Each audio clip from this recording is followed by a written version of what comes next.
മഹേഷ്, നമ്മൾ നല്ല രീതിയിൽ തോറ്റു എന്ന് CPM സംസ്ഥാന സെക്രട്ടറി തന്നെ തുറന്നു പറയുന്ന സാഹചര്യം ഉണ്ടായിരിക്കുന്നു. അതുകൊണ്ട് തന്നെ ഈ നേതൃയോഗങ്ങളിൽ അതിരൂക്ഷമായ വിമർശനങ്ങൾ പ്രതീക്ഷിക്കാമോ? സർക്കാരിനെതിരെ ഒപ്പം നേതൃത്വത്തിനെതിരെയൊക്കെ അത്തരത്തിലുള്ള തുറന്ന ചർച്ചകൾ പ്രതീക്ഷിക്കാമോ?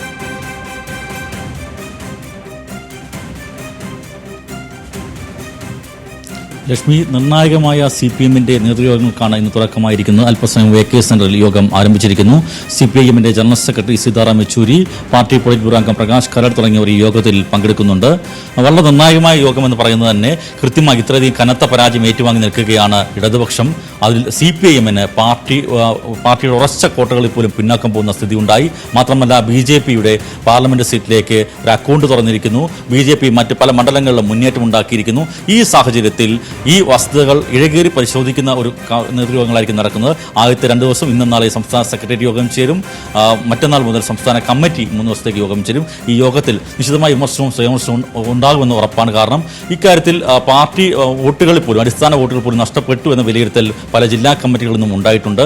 ഈ സാഹചര്യത്തിൽ എന്താണ് ഭരണ വിരുദ്ധ വികാരം മാത്രമല്ല സംഘടനാപരമായി കൂടി പാർട്ടിക്ക് വീഴ്ച സംഭവിച്ചു എന്ന വിലയിരുത്തലാണ് പൊതുവേ ഉള്ളത്. അത് വിശദമായി പരിശോധിക്കുകയും തെറ്റുകൾ തിരുത്തുന്നതിന് എന്തൊക്കെ കാര്യങ്ങൾ ചെയ്യണമെന്നുള്ള നിർദ്ദേശങ്ങളും യോഗത്തിൽ ഉണ്ടായേക്കും. ലക്ഷ്മി, രാധാകൃഷ്ണന് പകരം പുതിയ മന്ത്രിയെ തീരുമാനിക്കുന്ന അടക്കമുള്ള ചർച്ചകൾ ഉണ്ടാകും എന്ന് പറയുന്ന സൂചനകൾ വരുന്നുണ്ട്. അത്തരത്തിൽ ആരൊക്കെയാണ് ഈ പരിഗണനാ പട്ടികയിലുള്ളത്? അക്കാര്യത്തിലൊക്കെ ഒരു തീരുമാനം ഇന്ന് പ്രതീക്ഷിക്കാമോ മഹേഷ്?